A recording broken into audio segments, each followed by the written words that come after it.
నమస్తే దిశ TV news కి స్వాగతం. ముందుగా బులెటిన్ లో హెడ్లైన్స్. బైడెన్ క్యాన్సర్ నిర్ధారణ ఆలస్యంపై ట్రంప్ ప్రశ్నలు. ఇది దేశ భద్రతకు సంబంధించిన అంశమన్న ట్రంప్.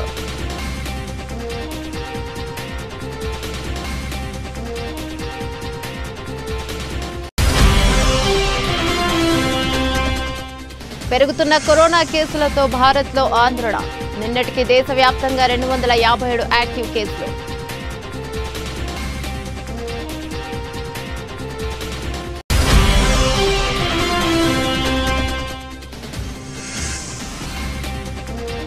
ఏపీ సీఎం చంద్రబాబు కీలక ప్రకటన. అధికారుల గుండెల్లో గుబులు.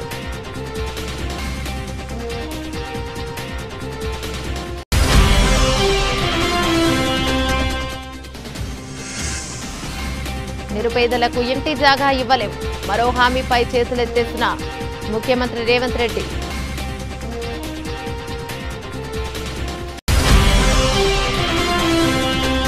పెంచిన జీతాలు తగ్గించే సాంప్రదాయానికి కాంగ్రెస్ తెరలేపింది. మినీ అంగన్వాడీ కార్యకర్తలను పూర్తిస్థాయి అంగన్వాడీలుగా గుర్తించాలన్న హరీష్ రావు.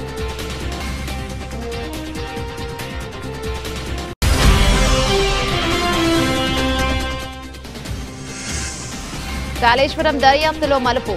మాజీ సీఎం కేసీఆర్ విచారణకు రంగం సిద్ధం.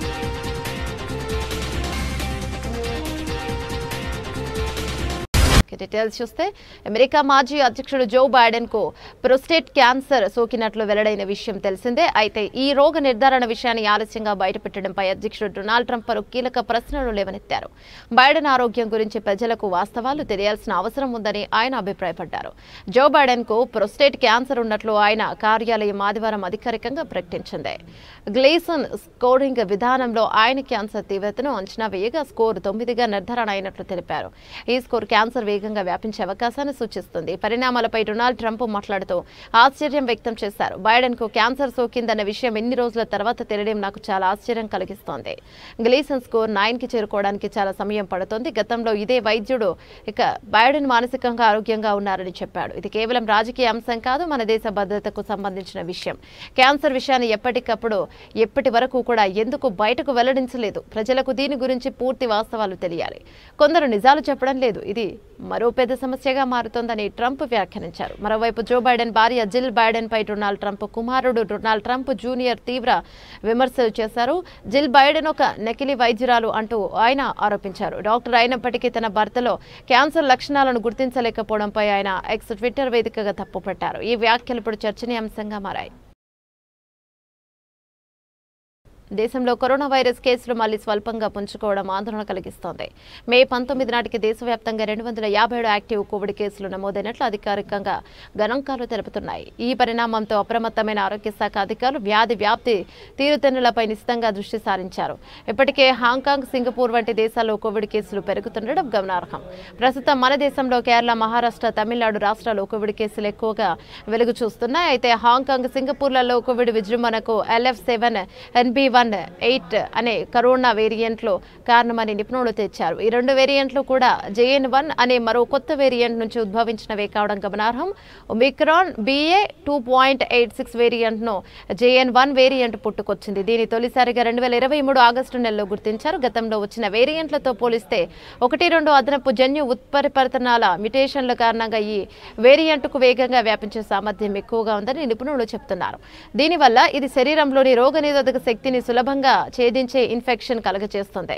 BA.2.86 వేరియంట్తో పోల్చినప్పుడు JN1 లో ఒక మ్యుటేషన్ అదనంగా ఉంది. ఈ మార్పు వేరియంట్లోని స్పైక్ ప్రోటీన్లలో స్వల్ప మార్పులకు కారణమవుతుంది. ఫలితంగా ఇది రోగనిరోధక శక్తి కంచెను దాటుకుని ఇన్స్పెక్ట్ చేయగలుగుతోంది అని యెల్ యూనివర్సిటీ పరిశోధకులు వివరించారు. JN1 వేరియంట్ సోకిన వారిలో సాధారణంగా పొడి దగ్గు, రుచి కోల్పోవడం, తలనొప్పి, ముక్కు దిబ్బడ, తీవ్రమైన అలసట, జ్వరం వంటి లక్షణాలు కనిపిస్తాయి. అంతేకాకుండా ఈ వేరియంట్ బారిన పడిన కొందరిలో డయేరియా విరేచనాలు కూడా ఎక్కువ కనిపిస్తోంది. అయితే ప్రస్తుతం భారత్లో పరిస్థితి నిలకడగానే ఉందని అధికారులు స్పష్టం చేస్తున్నారు. నిన్న director general of health services నేతృత్వంలో కోవిడ్ పరిస్థితిని సమీక్షించేందుకు ఉన్నత స్థాయి అత్యవసర సమావేశం జరిగింది. సమావేశంలో వెల్లడైన వివరాల ప్రకారం నమోదవుతున్న కేసులు వ్యాధి లక్షణాలు చాలా వరకు మోస్తరుగానే ఉన్నాయని, బాధితులు ఆసుపత్రిలో చేర్పించాల్సిన తీవ్రత లేని విశ్వసనీయ వర్గాలు తెలియజేస్తున్నాయి. అయినప్పటికీ ప్రజలు అప్రమత్తంగా ఉండాలని, కోవిడ్ నిబంధనలు పాటించాలని అధికారులు సూచిస్తున్నారు. ఆంధ్రప్రదేశ్ ముఖ్యమంత్రి చంద్రబాబు నాయుడు కీలక ప్రకటన చేశారు. జూన్ 12 తర్వాత ఎప్పుడైనా ఆకస్మిక తనిఖీలు ప్రారంభిస్తున్నట్లు తెలిపారు. ప్రజలకు అందుతున్న రేషన్, దీపం, ఏపీఎస్ఆర్టీసీ పంచాయతీ సేవలపై వెల్లడైన ప్రజాభిప్రాయాలను పరిశీలించిన సీఎం చంద్రబాబు నిన్న ప్రభుత్వ ప్రధాన కార్యదర్శి విజయానంద్ సీఎంఓ కార్యదర్శులతో సమీక్షించారు. కూటమి ప్రభుత్వం ఏర్పాటై ఏడాది కావస్తుందని, అన్ని శాఖల్లో ప్రభుత్వ పనితీరు, ప్రజా సేవల విషయంలో పూర్తిస్థాయి సంతృప్తి కనిపించారని సీఎం అన్నారు. కొన్ని శాఖల్లో మార్పు వచ్చిందని, అయితే ఆర్టీసీ వంటి చోట్ల ఇంకా సేవల్లో నాణ్యత పెరగాల్సి ఉందని సీఎం అన్నారు. దీపం 2 పథకం ద్వారా లబ్ధిదారులకు ఏడాదికి ఇచ్చే 3 సిలిండర్ల సబ్సిడీ మొత్తాన్ని ఒకేసారి ముందుగానే లబ్ధిదారుల ఖాతాల్లో జమ చేస్తామని సీఎం అన్నారు. లబ్ధిదారులు తమకు కావలసినప్పుడు దీపం పథకం కింద సిలిండర్ పొందవచ్చు. అయితే వారికి 3 సిలిండర్లకు ఇచ్చే మొత్తాన్ని ప్రభుత్వం ముందుగానే చెల్లిస్తుందన్నారు. రేషన్ సరుకుల పంపిణీపై అభిప్రాయాలు పరిశీలిస్తే మీరు ఈ నెల రేషన్ సరుకులు తీసుకున్నారా అని ప్రశ్నించగా 74% మంది అవునని, వాటి నాణ్యత ఎలా ఉంది అంటే బాగుందని 76% మంది చెప్పారన్నారు. రేషన్ పంపిణీలో నాణ్యతపై ప్రజల సంతృప్తిలో పశ్చిమ గోదావరి జిల్లా ప్రథమ స్థానంలో ఉందని చెప్పారు. అదేవిధంగా గ్యాస్ డెలివరీ సమయంలో డబ్బులు డిమాండ్ చేస్తున్నారా అనే అంశంలో 62% మంది లేదని, పలు చోట్ల ఈ విషయంలో సమస్య ఉందని చెప్పారన్నారు. ఆర్టీసీ సేవల విషయంలో ప్రయాణికుల నుంచి ఆశించిన స్థాయిలో సంతృప్తి వ్యక్తం కాలేదని, ఈ విషయంలో అధికారులు మరింత ప్రభావవంతంగా పనిచేయాలని సీఎం ఆదేశించారు. బస్టాండ్లో త్రాగునీటి సౌకర్యం, టాయిలెట్ల నిర్వహణ విషయంలో ప్రయాణికుల నుంచి అసంతృప్తి వస్తోందని, దీన్ని సరిచేసుకోవాలని సీఎం సూచించారు. త్రాగునీటిపై 44%, టాయిలెట్లపై 55% మంది సంతృప్తి వ్యక్తం చేశారన్నారు. ఇక పంచాయతీ సేవల విషయానికి వచ్చేసరికి ఇంటి నుంచి చెత్త సేకరణ జరుగుతోందా అనే ప్రశ్నకు 60% మంది అవునని చెప్పారని, గతంలో పోల్చుకుంటే గ్రామీణ ప్రాంతాల్లో చెత్త సేకరణ మెరుగైందని సీఎం అన్నారు. రానున్న రోజుల్లో డ్వాక్రా మహిళలకు తడి చెత్త నిర్వహణ బాధ్యత అప్పగించి కంపోస్టు తయారీ చేపడతామని సీఎం తెలిపారు. ప్రభుత్వ సేవల్లో డేటా అనలిస్టిక్స్ కీలకమని సీఎం అన్నారు. డేటా ఆధారంగా ఆయా ప్రభుత్వ శాఖలు తమ పనితీరును క్షేత్రస్థాయి నుంచి పరిశీలించుకునేందుకు అవకాశం ఉంటుందన్నారు. ప్రజల నుంచి వచ్చే ఫీడ్బ్యాక్ ను సమర్థవంతంగా విశ్లేషిస్తే ప్రభుత్వ మార్పుల్లో అనూహ్య మార్పులు తేవచ్చన్నారు. ఒక ప్రభుత్వ పథకం లేదా కార్యక్రమంపై ప్రజల్లో అసంతృప్తి వ్యక్తమవుతున్న సందర్భంలో వాటిని కారణాలను తెలుసుకుని దానికి అనుగుణంగా అధికారులు 6 ఉద్యోగులు పనిచేయాలన్నారు. ప్రతి శాఖలో ఉన్న అధికారులు ఆయా శాఖలపై వచ్చే డేటాపై అనలిటిక్స్ ద్వారా సేవలను మెరుగుపరచాలని సీఎం సూచించారు. ఇదంతా బాగానే ఉన్న జూన్ 12 నుంచి ఆకస్మిక తనిఖీలు చేయనున్నట్లు సీఎం ప్రకటించడంతో అధికారుల గుండెల్లో ఇప్పటి నుంచే గుబులు రేగుతోందని అంటున్నారు. ముఖ్యమంత్రి ఆకస్మిక పర్యటనలకు వచ్చిన సమయంలో ప్రజలు నేరుగా అధికారులపై ఫిర్యాదు చేసే అవకాశాలు ఉండటంతో వారి భయాందోళనలు వ్యక్తమవుతున్నాయి. అసెంబ్లీ ఎన్నికల సందర్భంగా ఇచ్చిన అనేక హామీలను అటకెక్కించిన కాంగ్రెస్ సర్కారు తాజాగా మరో హామీపై చేతులెత్తేసింది.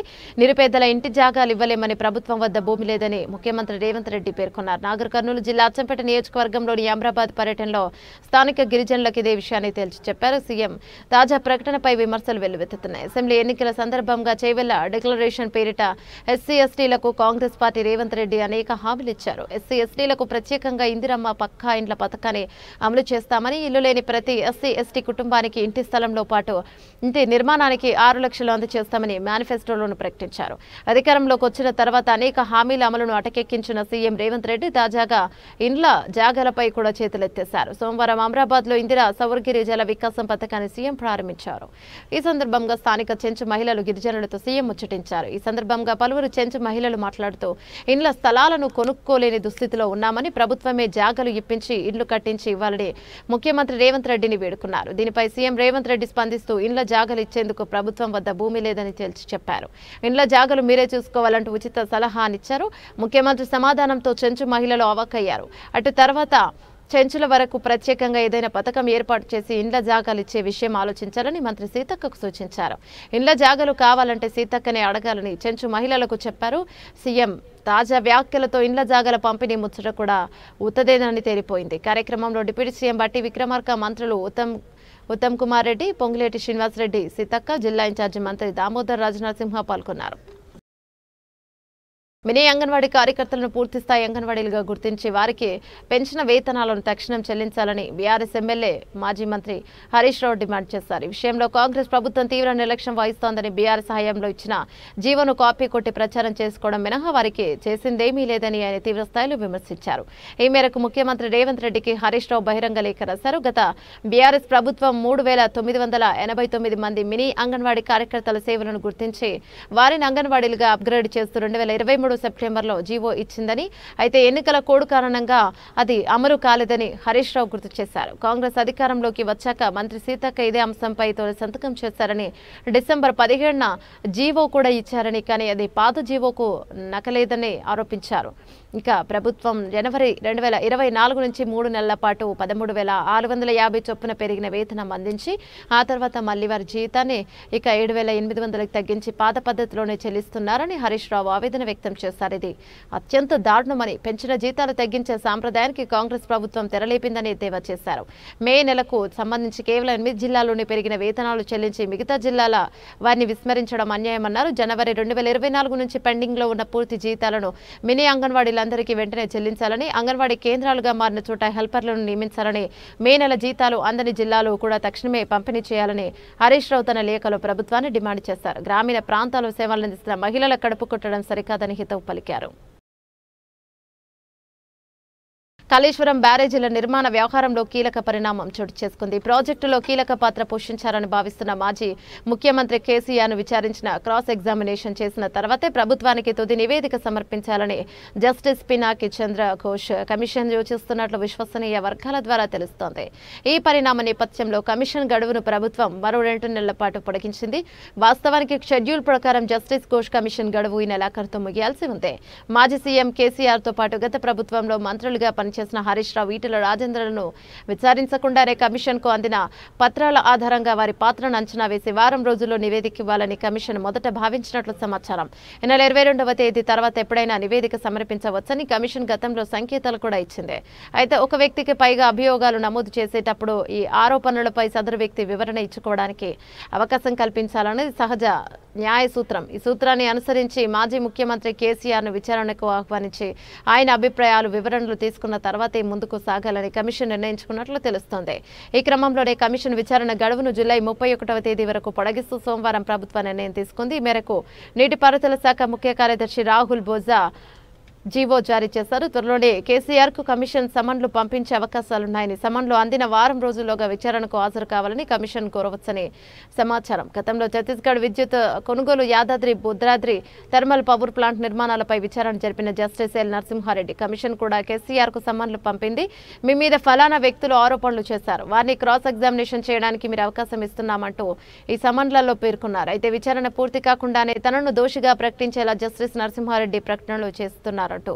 కేసీఆర్ న్యాయస్థానాన్ని ఆశ్రయించారు. దీనిపై స్పందించిన సుప్రీంకోర్టు జస్టిస్ ఎల్ నరసింహారెడ్డి వ్యవహార శైలిపై అభ్యంతరాలు వ్యక్తం చేసి ఆయన విచారణ బాధ్యతల నుంచి తప్పించింది. తర్వాత విద్యుత్ విచారణ కమిషన్ బాధ్యతలు స్వీకరించిన జస్టిస్ మదన్ భీమరావు లోకో ఛత్తీస్గఢ్ విద్యుత్ కొనుగోలు, యాదాద్రి భద్రాద్రి థర్మల్ నిర్మాణాలను సమర్థిస్తూ కేసీఆర్ రాసిన లేఖను ఆయన అభిప్రాయాలుగా పరిగణలోకి తీసుకున్నారు.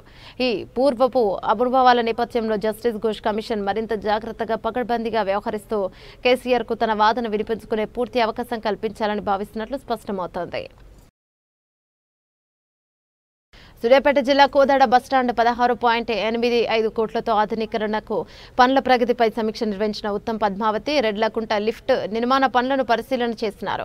చిల్లకూరు మండలం నారాయణపురంలో 20 కోట్లతో నారాయణపురం నుండి బాలాజీనగర్ కు R&B డబుల్ రోడ్డు శంకుస్థాపన చేశారు. కోదాడ మండలం తొగర్రాయి గ్రామంలో 8 కోట్లతో తొగరాయి నుండి సీతల తండా వరకు R&W రోడ్డుకు శంకుస్థాపన చేశారు. కోదాడ మండలం కూచిపూడి గ్రామంలో 16 కోట్లతో కూచిపూడి నుండి తొగరాయి సబ్ స్టేషన్ వరకు R&B డబుల్ రోడ్డుకు శంకుస్థాపన చేశారు. కోదాడ పట్నం బాలాజీనగర్ తండాలో 2.0 కోట్ల రూపాయలతో నూతనంగా నిర్మించిన 33 యాబ్లెక్ 11 KVA విద్యుత్ సబ్ స్టేషన్ ప్రారంభోత్సవ కార్యక్రమాన్ని నిర్వహించారు. ఈ సందర్భంగా ఎమ్మెల్యే ఉత్తమ్ పద్మావతి మాట్లాడుతూ ఇల్లు లేని అర్హులైన పేద ప్రజలకు ప్రతి ఒక్కరికి కాంగ్రెస్ ప్రభుత్వంలో ఇల్లు నిర్మించిస్తామని హామీ ఇచ్చారు. మంజూరైన రేషన్ కార్డులను త్వరలో ఇచ్చే ప్రక్రియ పూర్తి చేసేందుకు అధికారులు సిద్ధంగా ఉండాలని కోరారు. రోడ్ల నిర్మాణాలు చేపట్టిన కాంట్రాక్టర్లందరూ త్వరగా పనులు పూర్తి చేయాలని ఆదేశాలను జారీ చేశారు. కోదాడ పట్టణంలో 16.85 కోట్ల రూపాయలతో బస్టాండ్ ఆంధ్ర తెలంగాణ బార్డర్ అయిన కోదాడలో అద్భుతంగా నిర్మించబోతున్న బస్టాండ్ను చూసే ప్రతి ఒక్కరు అభినందించాలన్నారు.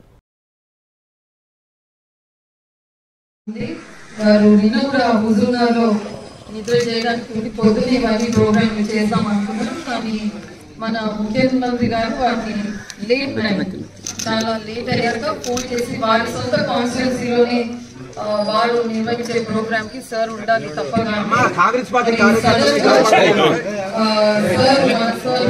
ముఖ్యమంత్రి గారి కాన్స్టిట్యూన్సీ కాబట్టి మళ్ళీ పనులు ఆగకుండా ప్రారంభోత్సవం చేస్తే మన పనులు మన రోడ్లు మనకు త్వరగా కాంట్రాక్టర్ వాళ్ళు మరి చేసిస్తారనే ఏదైతే ఉద్దేశంతో మరి ఈ రోజు నేను వచ్చి ఆ ప్రోగ్రామ్ యథావిధిగా అన్ని రోడ్లు కూడా ప్రారంభోత్సవం చేసుకుంటూ వెళ్తున్నాను.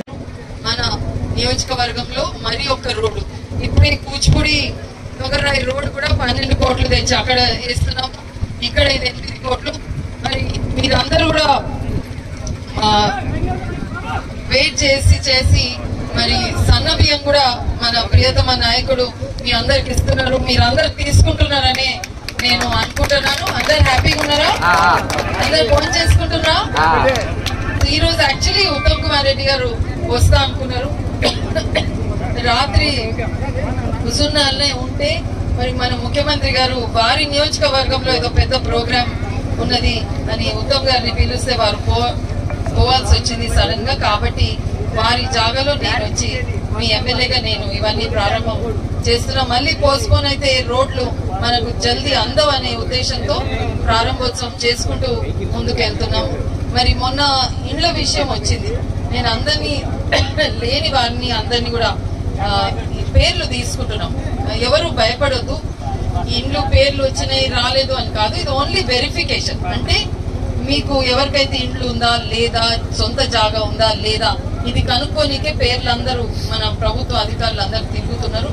తర్వాత అదంతా ప్రక్రియ పూర్తయినాక మళ్ళీ మనము ఇండ్లు ఎవరెవరికి లేదు ఏందని కూర్చొని మనం గ్రామ సభ పెట్టుకుని చేసుకుందాం. ఓకేమా?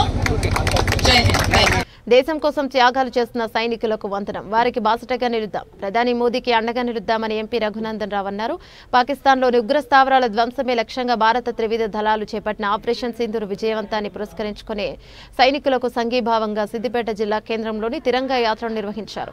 స్థానిక వెంకటేశ్వర దేవాలయం నుంచి లాల్ కమాన్ వరకు తిరంగా ర్యాలీ నిర్వహించారు. సందర్భంగా ఎంపీ మాట్లాడుతూ దేశ ఔన్నత్యాన్ని కాపాడుకోవడానికి ఎంతటి త్యాగానికైనా సిద్ధంగా ఉన్నామని సంకేతాన్ని మన సైనికులు ప్రపంచ దేశాలకు తెలిపారన్నారు. భారత సైన్యానికి సంఘీభావంగా సైన్యం బార్డర్ మీద ఎన్ని గంటలు వెళ్తుందో మీకు తెలుసు. కనీసం మంచు కురుస్తున్నా, పక్కన బాంబులు వెళ్తున్నా కదలకుండా నిజాలిలో ఉన్న మనమందరం కూడా ఈ దేశం కోసం కంఠం ఎంచుకొని శోషిస్తున్న మనమందరం కూడా వాళ్ళు రోజు 28 గంటలు డ్యూటీ చేస్తారు. మనం 80 నిమిషాలు కూడా నిలబడలేకపోతా ఉన్నాం. గట్టిగా నిలబడుతుంది. పక్కన కోరుకునే ఓటర్లు ఛాయల తర్వాత ప్రధాని నరేంద్ర మోడీ గారికి సంఘీభావంగా ఇక్కడికి వచ్చినాం. ఎట్లుండాలి? అంత కోట్ల రోజులు వలిగిపోయేంత ఆవేశంగా ఈ ర్యాలీ ముందుకు సాగింది. డ్రోన్లు తీసుకొచ్చి మన జనాలను చంపుతామని, మన సైనిక స్థావరాన్ని కూల్చుతామని కొంతమంది ముష్కర్లు ప్రయత్నం చేస్తే దాటిని ఆ బార్డర్ డ్రోన్లు ఎక్కడికక్కడ కకావికలం చేసినాం. ఏడికి వచ్చిన డ్రోన్ ఆడనే కూడగొట్టిరు. ఎవరు తయారు చేసినవన్నీ? 10 ఏళ్లలో ఈ దేశం స్వయం సమృద్ధి చెందాలని, నా దేశం ఎవరి మీద ఆధారపడద్దని దేనికైనా గుండు సూది దగ్గర నుంచి మొదలుకుంటే తిరంగి దాకా ప్రతిదీ గంట మీద తయారు కావాలని make in India Narendra Modi అంటే కొన్ని కుక్కలు మొలిగినాయి. ఈ దేశంలో ఏం తయారైతే అన్ని చైనాకి వస్తాయని మొలిగింది. చైనా విమానాలని కూర్చున్నావా కూర్చోలేదా? ఎక్కువ కూలిందా లేదా? ఎవరు గట్టిగా నిలబడ్డారు? మనం నిలబడ్డాం. నరేంద్ర మోడీ గారి నాయకత్వం నిలబడింది. మేక్ ఇన్ ఇండియా తయారైంది. ఇంకా గర్వంగా చెప్పాలంటే మరి భాగ్యనగరంలో సైంటిస్టులు తయారు చేసినటువంటి క్షిపణులు పాకిస్తాన్, చైనా ఇంకా ఇతర దేశాల నుంచి వచ్చినటువంటి క్షిపణులని ఎక్కడికక్కడ ఊరిస్తుంటే రేవంత్ రెడ్డి ఎన్నడూ మహిళలకు కోటీశ్వరులను చేస్తాడు. ఒకసారి నమ్మి మోసపోయింది చాలు. రేవంత్ రెడ్డిని నమ్మి ఇంకెవరు ఓటు వేరు. కేసీఆర్ సన్నబియ్యం ఇస్తే ఇక సగం నూకలు సగబియ్యం ఇస్తున్నది కాంగ్రెస్ ప్రభుత్వం అని మండిపడుతున్నారు మహిళలు.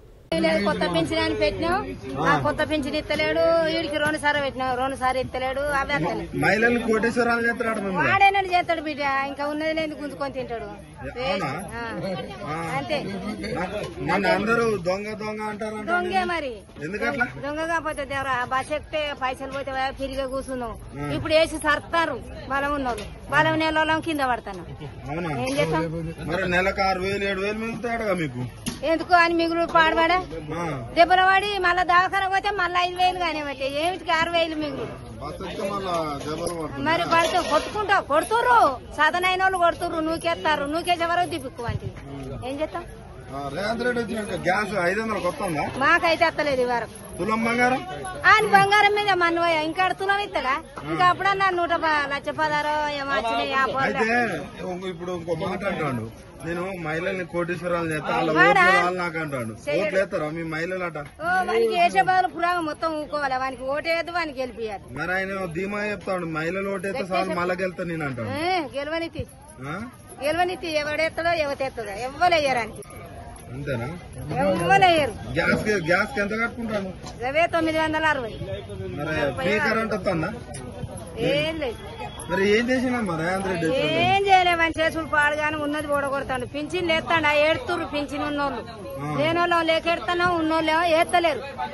మేడ్చల్ జిల్లా గట్కేసర్ ఎక్సైజ్ పోలీస్ స్టేషన్ పరిధి గట్కేసర్ ఓఆర్ఆర్ వద్ద 58.8 కిలోల పొడి గంజాయి పట్టివేత. ఒరిస్సా నుండి ఆదిలాబాద్ టు పూణే తరలించేందుకు 5 వ్యక్తులు బ్రిజా కార్లు తరలిస్తుండగా ఓఆర్ఆర్ గట్కేసర్ వద్ద పట్టుకున్న ఎక్సైజ్ అధికారులు 5 వ్యక్తులు అరెస్ట్. 58.8 కిలోల పొడి గంజాయి, 5 మొబైల్ ఫోన్లు బ్రిజా కార్ స్వాధీనం. పరార్లో ఒరిస్సా నుండి గంజాయి సరఫరా చేసే సునీల్, ఇక జెన్నే, పూణేలో స్వీకరించే అభిషేక్ వ్యక్తి ఉన్నారు. ఈ సందర్భంగా నార్పల్లిలోని గట్కేసర్ ఎక్సైజ్ కార్యాలయంలో ఎక్సైజ్ శాఖ డిప్యూటీ కమిషనర్ దశరథ మాట్లాడుతూ ఒరిస్సాలోని సునీల్ జెన్నే నుండి 29 బండిల్ పొడి గంజాయి కేజీకి 1,900 రూపాయల చొప్పున కొనుగోలు చేశారు. వీటిని కిలోకి 5,000 రూపాయల చొప్పున అమ్మకాలు చేపడతారు. ఒరిస్సా నుండి బ్రిజా కార్లో 5 వ్యక్తులు బయలుదేరిన గట్కేసర్ మీదుగా ఆదిలాబాద్కు పూణేకు తరలించే ప్లాన్ వేసుకున్నారు. To excise superintendent Navin and assistant excise superintendent Mukund Reddy, SHO Gatkesar excise Ravi and sub inspectors and staff, and the same time press and electronic media మిత్రులందరూ కూడా గుడ్ మార్నింగ్. 19/5/2025 నాడు సుమారు 7 గంటలకి మాకు విశ్వసనీయమైన సమాచారం మేరకు శ్రీ నవీన్ ఎక్సైజ్ సూపరింటెండెంట్ మల్కాజ్గిరి గారి ఆదేశాల మేరకు Mukund Reddy assistant excise superintendent and his team station house office Ghatkesar excise proceeded to near forest ORR exit number 9 Ghatkesar toll plaza Ghatkesar దగ్గర విశ్వసనీయ సమాచారం మేరకు అక్కడ రూట్ వాచ్ చేస్తూగా అక్కడి నుంచి ఒక కారు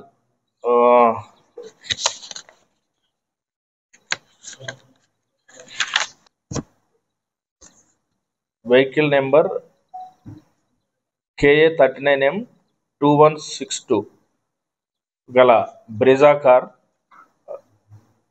ను వీళ్ళు ఆపి చెక్ చేయగా అనుమానాస్పదంగా విశ్వసనీయ సమాచారం కూడా ఉండడము చెక్ చేయగా వాళ్ళు అందులో ఒక 5 వ్యక్తులు ఉన్నారు. వీళ్ళను విచారించగా వాళ్ళ పేర్లు ఒకటి Govind Tapsale son of Janardhan age 36, house number 1-10 Shamsherpur Wadi బల్కి జైగన్ బీదర్ డిస్టిక్ కర్ణాటక. అదేవిధంగా A2 రెండో person Gajanand son of Devida age 21 years same residence. Third accused Andhra Pradesh రాష్ట్రంలో రానున్న 2 రోజుల పాటు భారీ వర్షాలు కురిసే అవకాశం ఉందని ఏపీ విపత్తుల నిర్వహణ సంస్థ మేనేజింగ్ డైరెక్టర్ రోనంకి కుర్మనాథ్ తెలిపారు. రాయలసీమలో కొన్ని చోట్ల పిడుగులతో కూడిన భారీ వర్షాలు కురిసే అవకాశం ఉందని చెప్పారు. ఉష్ణోగ్రతలు 38 సెంటీమీటర్ల నుంచి 40 సెంటీమీటర్ల మధ్య నమోదయ్యే అవకాశం ఉందని వెల్లడించారు. గంటకు 50 నుంచి 60 కిలోమీటర్ల వేగంతో ఈదురుగాలులు వీచే అవకాశం ఉందని చెప్పారు. హోర్డింగ్స్, చెట్ల కింద శిథిలావస్థలో ఉన్న గోడలు, భవనాల దగ్గర నిల్చోవద్దని సూచించారు. పిడుగులతో కూడిన భారీ వర్షాల నేపథ్యంలో ప్రజలు అప్రమత్తంగా ఉండాలని రోనంకి కూర్మనాథ్ అన్నారు. 20వ తేదీన తిరుపతి, చిత్తూరు, నెల్లూరు, వైఎస్ఆర్, అన్నమయ్య, శ్రీ సత్యసాయి, అనంతపురం, కర్నూలు, నంద్యాల జిల్లాలో పలుచోట్ల భారీ వర్షాలు కురిసే అవకాశం ఉందని తెలిపారు. విజయనగరం, విశాఖపట్నం, అనకాపల్లి, తూర్పు గోదావరి, పశ్చిమ గోదావరి, కోనసీమ, కృష్ణా, గుంటూరు, పల్నాడు, బాపట్ల జిల్లాలో అక్కడక్కడ తేలికపాటి నుంచి మోస్తారు వర్షాలు కురిసే అవకాశం ఉందని చెప్పారు. మే 21న బుధవారం అనంతపురం, అన్నమయ్య, శ్రీ సత్యసాయి, చిత్తూరు, కర్నూలు, నంద్యాల జిల్లాలో పలుచోట్ల భారీ వర్షాలు కురిసే అవకాశం ఉందని రోనంకి కూర్మనాథ్ వెల్లడించారు. స్టాక్ మార్కెట్లు వరుసగా రెండో రోజు నష్టపోయాయి. అమెరికా రేటింగ్ను తగ్గిస్తూ మూడీస్ తీసుకున్న నిర్ణయంతో ప్రపంచ మార్కెట్లు కుప్పకూలాయి. దీంతో పాటు ఐటీ, బ్యాంకింగ్ షేర్లలో అమ్మకాలు పోటెత్తడంతో సూచీలు భారీగా నష్టపోయాయి.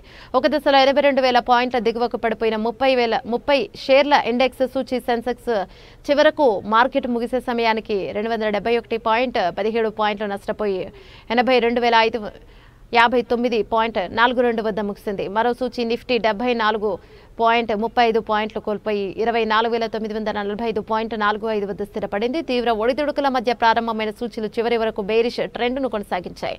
మధ్యాహ్నం తర్వాత అంతర్జాతీయ మార్కెట్ల నుంచి వచ్చిన ప్రతికూల సంకేతాలు మార్కెట్లను నష్టాల్లోకి నెట్టాయని దలాల్ స్ట్రీట్ వర్గాలు వెల్లడించాయి. ఐపీఎల్ 2025లో Lucknow bowler Digvesh Rathi Hyderabad Sunrisers batter Abhishek శర్మకు జరిమానా పడింది. సోమవారం జరిగిన మ్యాచ్లో ఆ ఇద్దరు వాగ్వాదానికి దిగారు. అభిషేక్ అవుట్ అయిన సమయంలో దిగ్వేష్ తమ సిగ్నేచర్ స్టైల్ సెండ్ ఆఫ్ ఇచ్చాడు. ఆ టైంలో అతను 2 డిమెరిట్ పాయింట్లు కూడగట్టుకున్నట్లు, దీంతో అతనిపై ఒక మ్యాచ్ వేటు పడినట్లు ఒక ప్రకటనలో వెల్లడి. డిమెరిట్ పాయింట్ కూడా జతకూడింది. చేంజింగ్ సమయంలో 8వ ఓవర్లో అభిషేక్ భారీ షాట్ కు ప్రయత్నం చేసి హైదరాబాద్ విక్టరీలో కీలక పాత్ర పోషించాడు. యంగ్ టైగర్ ఎన్టీఆర్ పుట్టినరోజు సందర్భంగా అభిమానులకు అదిరిపోయే ట్రీట్ లభించింది. ఆయన బులెటిన్ ముగించే ముందు హెడ్లైన్స్ మరోసారి. బైడెన్ క్యాన్సర్ నిర్ధారణ ఆలస్యంపై ట్రంప్ ప్రశ్నలు. ఇది దేశ భద్రతకు సంబంధించిన అంశమన్న ట్రంప్.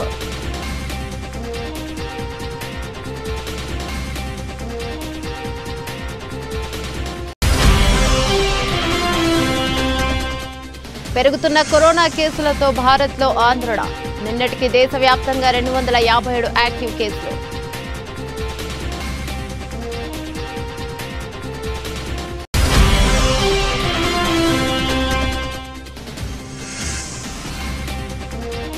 ఏపీ సీఎం చంద్రబాబు కీలక ప్రకటన. అధికారుల గుండెల్లో గుబులు.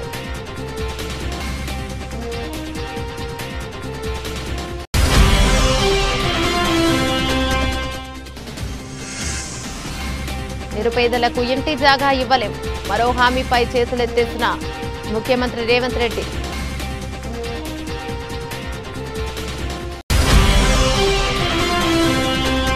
పెన్షనర్ జీతాలు తగ్గించే సాంప్రదాయానికి కాంగ్రెస్ తెరలేపింది. మినీ అంగన్వాడీ కార్యకర్తలను పూర్తిస్థాయి అంగన్వాడీలుగా గుర్తించాలన్న హరీష్ రావు.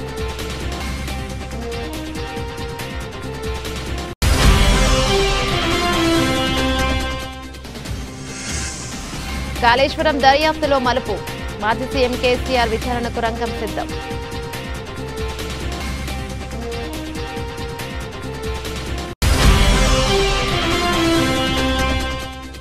దిగ్వేష్ పై ఒక మ్యాచ్ వేటు. అభిషేక్ 25% మ్యాచ్ ఫీజుల్లో కోత.